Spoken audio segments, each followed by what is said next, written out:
السلام عليكم ورحمة الله وبركاته ميل كستoo aad adduunka joogtaan dhammaan waxaa ku salaamantii salaamta islaamka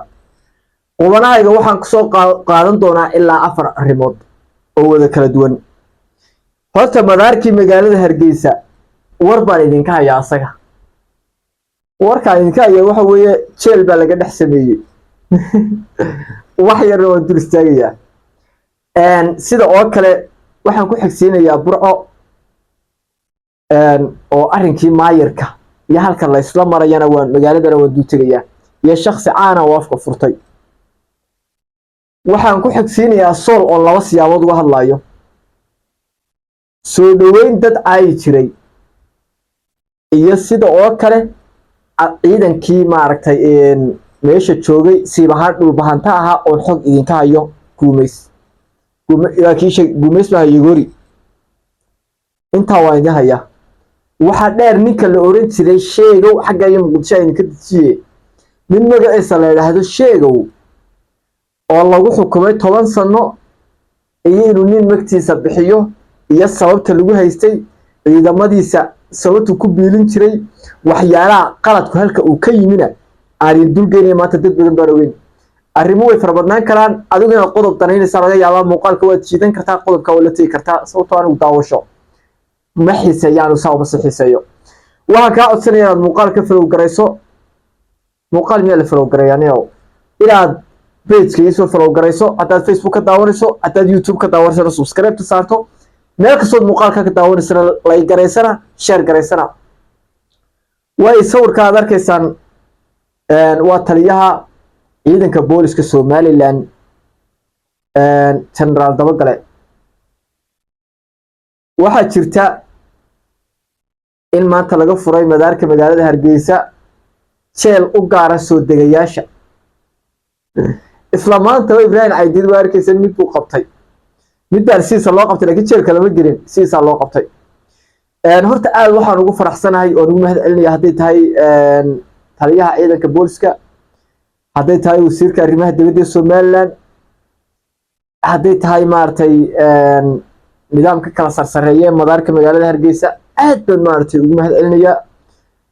talaabadaas waa talaabo aad iyo aad u fiican madaarka laga dhex sameeyo jeel waxa weeye u gaara oo qofka madaarka laga qaado waa la siisiyaa iyo waxaas dhibaato ah hadda laga bilaabo meel la geeyay ma jiro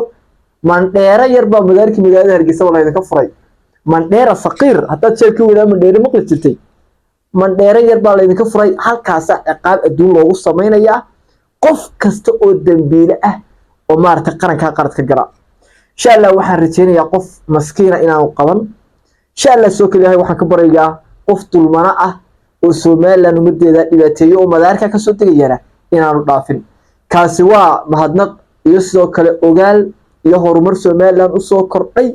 oo muuqaalkayga ku soo qaatay weey cid kasta oo ka shaqeyso madaxweynuhu u horeeyana maartii waa uga mahad celinayaa. taas waa intaa waayahay Burco magaaladii Burco ahayd ninkii maayirka ahaa waa la toocsanayaa ninkii maayirka ahaa ee maayir hero waa la toocsanayaa maanta waxay maraysaa inuu boqor buur madow oo nin habar jeclaa oo yiraahdo war tolkayo dabcan horta reer gaari ma jabacsanayo imka dadka qaar waxay moodayaan habar jecleeyayso war habar jecleeyayso ashxaas aan idin sheegay inay adoomo yihiin Hargeysa laga leeyahay oo Burco ku nool inay yihiin ayaa ninka daba dhiganaya ninkaas sababta loo eriyanayaa waxay tahay ninkaasi wax sababta loo eriyanayaa waxay tahay waxa weeye ee u weyni ee ninka loo caaya loo aflagaadeynaya horumarka uu sameeyo loo xaasidaya dadka loogu diraya kaamirada khaldan oo weliga horeba la sidan jirin Burco loola baal socdaa waxa weeye horta waa laba qodob waan qarinaya laakiin qodob baa sheegayaan haddii ay arrinkaas sii socoto qodobkan waa iska sheegi doonaa kulliba dadka eryanaya waa dad dameera oo dad qajilaya ma dameerku in dameerka haddii aad soo dhaamiso oo dabba raaciso oo laba shirkan saaran yahay ogaan uu ku xaasidaya ma socdo laakiin haddaad laba dhingido bayla ku dhufto saasuu ku oranaya dadka waan ogo ilaa la dhingadeeyo dhingid ay maqlaan dadkaasi dad ninka ka hadlaya maaha dad sharaf yaqaan maaha dad karaamo leh maaha dad sumcadda ummadda garanaya maaha laba sababood bay ku haystaan sababta koowaad horta sheegaya sababta koowaad waxa weeye waa Burco laba qabiil baa degan habar jecliya waa hal qabiil weeye laakiin waa laba jifa degan habar yoonis iyo habar jeclaa la kala yiraahdo labadaa reer inay isdhex galaan isku dhex milmaan qalbigoodu nadiif isku noqdo oo ay ummad caadiya noqdaan sida ummadda Hargeysa afartaa reer Hargeysa wadiga habar yoonis iyo ciidagala iyo Arab iyo Ayuub iyo habar awal sida ay isku yihiin ee maanta ma yirmooge ninka habar awal dhowr kun oo cod baa daanta habar awal laga soo qaaday dhowr kun oo cod daanta Arab laga soo qaaday dhowr kun oo cod daanta ciidagala laga qaaday dhowr kun oo cod daanta habar yoonis baa laga qaaday sidaas loo diidan yahay sida ayaa loo diidan yahay marka sida ogaada magaaladaas in la isku diro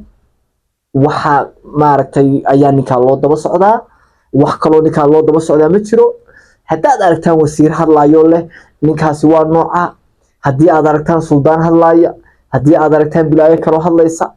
waa sidaas waa labada reer inaan isdhexgelin ayaa ninka loo eryanayaa waa inta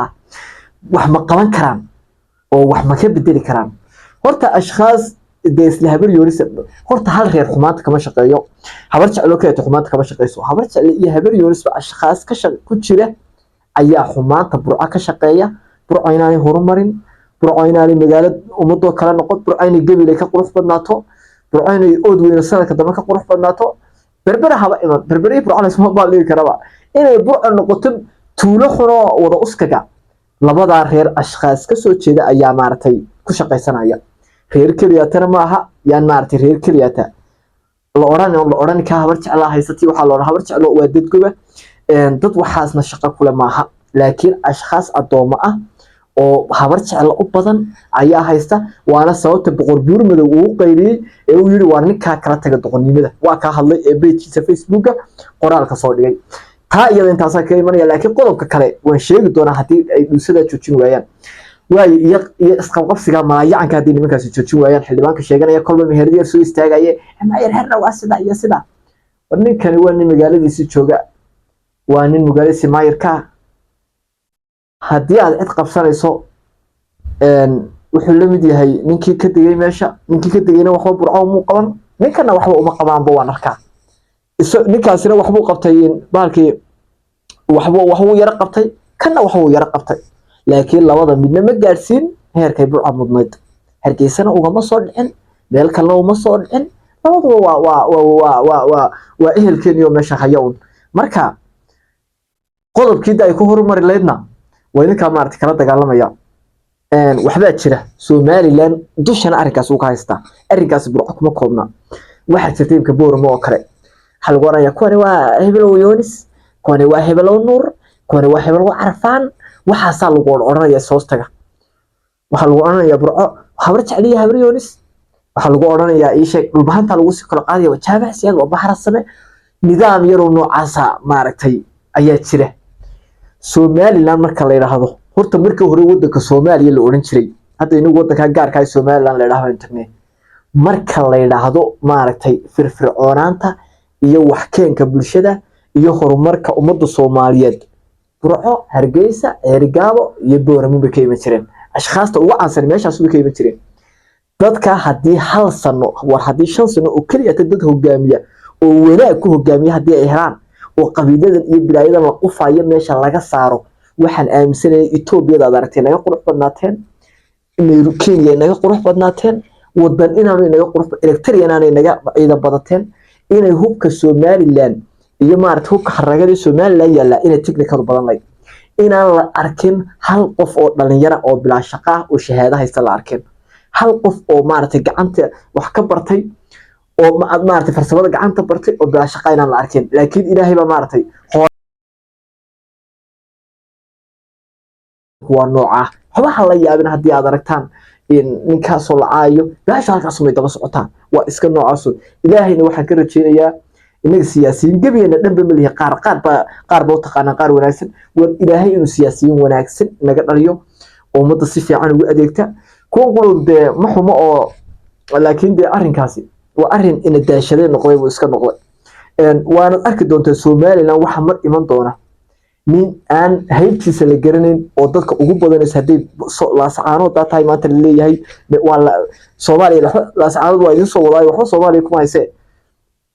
wala sacaano Somaliland sharci ahaan dhanka kale oo looga codeeyo Booramo looga codeeyo Hargeysa looga codeeyo burco looga codeeyo berbero looga codeeyo arki doontaan iyo ergaabniyaan qabiilkiisa wala garanin waa arki doontaa maalmaha kamid ah waynu gaari doonaa reer hebelka insha Allah waa isaga maartay ilbixi doona taa intaasan oranayaa waayahay aan tago dhankan maartay meeshii ahaydeen laascaanood meeshii laascaanood la oran jiray ninkana maanta lagu soo dhaweeyay hablaha maartay iska salsalaamaya ninkaasi hebel balwaan baa la yiraahdaa wadamada yar Afrika ka yimi markii hore Soomaaliland daran u amaani jiray ninkaasi si aan caadi ahayn Soomaaliland miya amaan taqaana Soomaaliland miya amaan lacag ku bixisa nimankii dhul bahanto oo reer Soomaaliland hadda aan la yaabin dhaqankooda nimanka u taliya ayaa wixii maartay weyneeyay waa ka hablihii daraawiishta Highland dheerayaasha ahaa oo kuwa bacadka u taagan in madaxweynaha Soomaaliland soo bixi jiray madaxweynaha Soomaaliland rag baa soo dhaweyn jiray haday cirata haday musabixi tahay haday siraayo tahay way wada yimaadeen musabixi maalmada bay wakiimiyeen si qurux badan loogu soo dhaweeyay weydinka uga soo yimi inkastoo soo bixi jireen haddana waxa weeye sida bacad meel bacad oo noocaas ma si istaagi jireen meel sharaf leh istaagi jireen niman hablihii dhaadheera waa kuwa halka lagu sarsaraamayo maalinka sanadka taagan qurayshta ahaa waxa la socda nin Hargeysa yar uga soo cararay inna lillahi wa inna ilaihi wa raji'un rag waa istagaalay laakiin sida loo jabaa ma habaasho waxa la dhaabsan Germany baa la yiraahdaa Hargeysa uga soo cararay hanjabad war anaga ma Hargeysa joogdo waa anaga kule wax kasta wada ka hadlayna inna ka baqadeyno uu iska soo cararay maanta laascaanood gees baa loo yaqaana laascaanood gees baa loo yaqaana waa ka black tagin horta meesha laascaanood meeqaam ahaan saasay noqonaysaa saasay maraysaa sidoo kale arrinkaas arrin fiican ma marka dhan kale laga eegana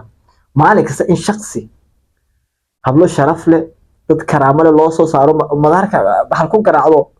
oo ayagu uga karti badan yihiin aniga arrinkaas arrin qurux badan arag waa istagaalay waxa weeye meesha ayna ceebinaan leenahay iyo sharaftii Soomaaliland wali waa istaan laascaanood